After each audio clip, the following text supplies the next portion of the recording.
roof can be repaired. Here's First Alert Chief Meteorologist Dave Aguilera. And Dave, images like that show you just how powerful these gusts can get. Oh, they certainly do. Yeah, 100 mile an hour or more up in the foothills. In the Mile High City here, we had wind gusts anywhere from 35 to 45 mile per hour.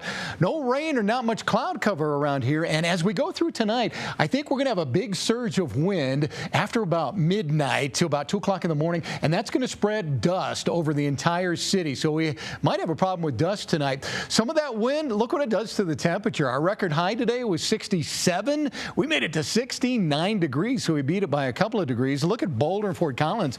Both of those communities in the 70s today, 70 degrees there. Colorado Springs was at 71, 75 in Pueblo, 76 down here in Springfield. All of eastern Colorado really seeing a warm up with the downsloping winds. Now the winds are still going in the foothills here. Lyons right now at 58 mile per hour, 54 at Berthoud Pass, 37 in Conifer, 50 in Bailey. Now they're weakening somewhat. They're not as strong as they were earlier today, but they're going to keep on rocking and rolling through the night. Look at the time clock up there on the top. By 9 p.m., still windy on the west side, into the foothills, up into Weld County as well. We keep the wind going through about 2 a.m., and that's when I think we'll see a surge across the Denver metro area, maybe 30 to nearly 60 mile per hour from Denver back into Broomfield, Golden, all the way down into Evergreen, Conifer, and Roxborough as well. Tomorrow morning now, still breezy in the city, windy in the foothills here. Not as strong as today, but it's going to stay windy. And then we get another surge in the afternoon across the Denver metro area where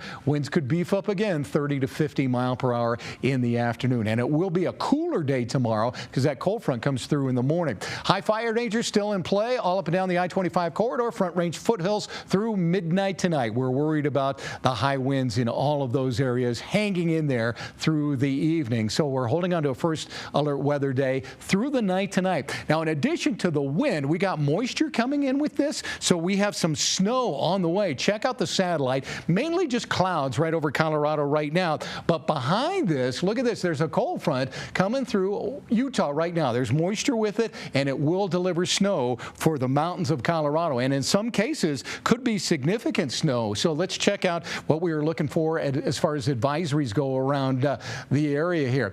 Once we get to, I think about midnight tonight, rain and snow in the northern mountains here on the Futurecast. By tomorrow morning, snow from I-70 up into Wyoming, and then a surge of snow across the northern central mountains. Maybe for you folks out in Grand Junction out here, you might get a little rain out of that push coming through, and we could have a few sprinkles out across the eastern plains. Northern mountains now, from Rocky Mountain National Park through Summit County over into Rabbit Ears and the mountains around Steamboat. 6 to 12 inches of snow possible midnight tonight through midnight tomorrow. And south of I-70, places like Aspen, for example, about 4 to 6 inches of snow there. And that runs into Park County and the north side of the Sangre de Cristos down there. I should say the higher areas of the Sangre de Cristos. Tomorrow's temperatures cooling down 50s and 60s in the lower elevations with 30s and 40s up in the mountains. Checking out some of the neighborhoods here now in Arvada, 59. Central Park should be about 57 degrees. And down in Douglas County, if you're in Southridge, 57. The same over at Ruder-Hess Reservoir,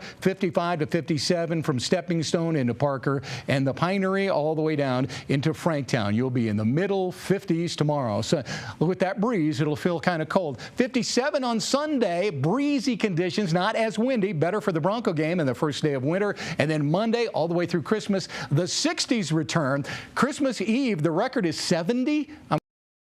About 68, 64 on Thursday. And then next weekend, the last weekend of the month, we cool it back down into the 50s at that point as well. All right, Dave, thank you so much. You're welcome. And before